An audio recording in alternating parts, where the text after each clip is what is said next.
So I do remember the first time I held a moon sample.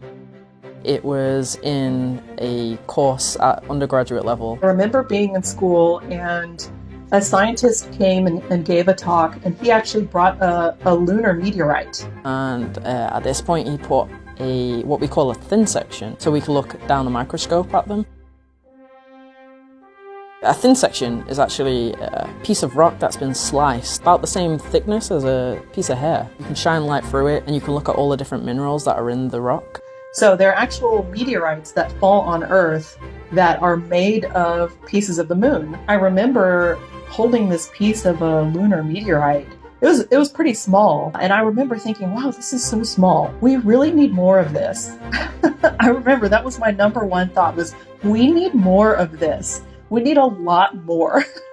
I went home and I think I rang every single person I knew. I definitely told my family a million times. I don't think they were sick of me, but like they would definitely go away and tell us something different now. But no, they weren't. They were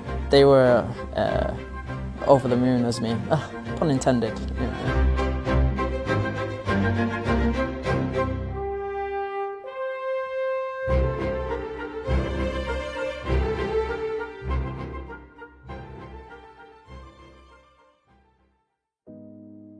For the past 50 years and counting, generations of scientists like Dr. Natalie Curran have been probing rocks brought back by Apollo astronauts using increasingly sophisticated technologies.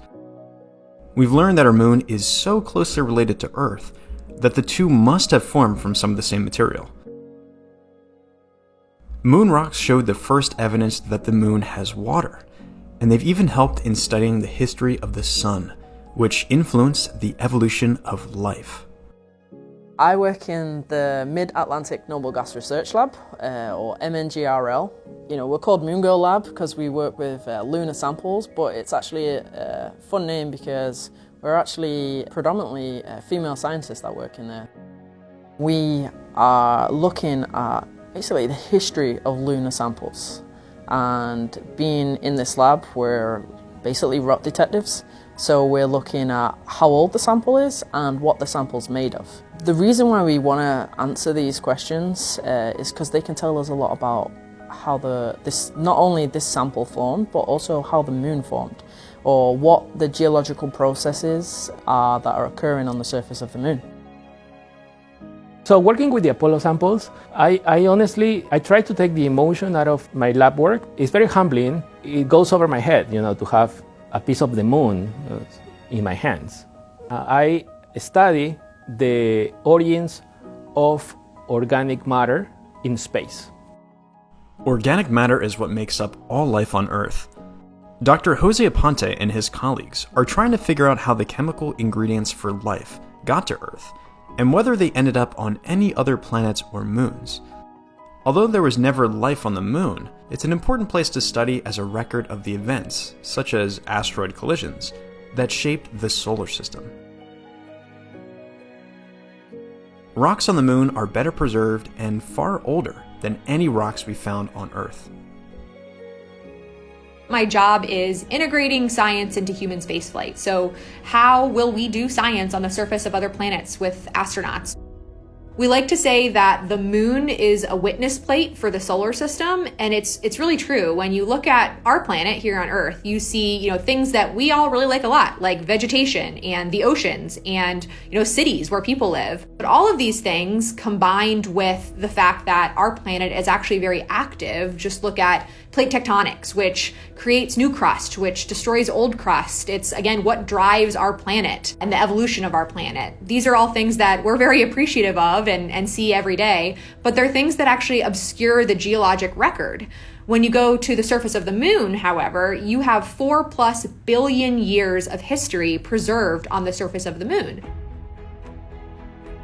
By looking at one rock, you can learn a lot, just by using your own two eyes to interrogate a rock and make descriptions about it. You can learn something about how that rock got there, how the landscape around you got there, and you can start to really make broad interpretations about the area around you just by looking at literally one rock.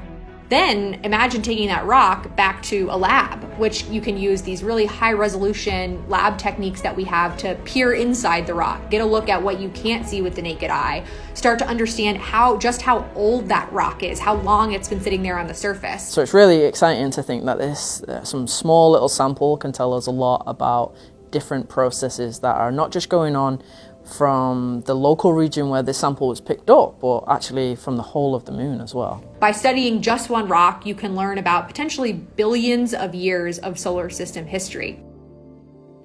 And so imagine the scientific discoveries that we made with the couple 100 pounds of rocks we brought back from the Apollo missions.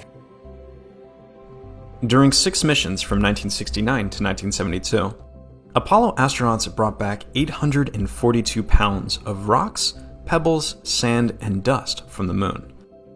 Today, those samples are carefully stored in a special facility at the Johnson Space Center in Houston. The same facility will store the rocks to be collected by Artemis astronauts.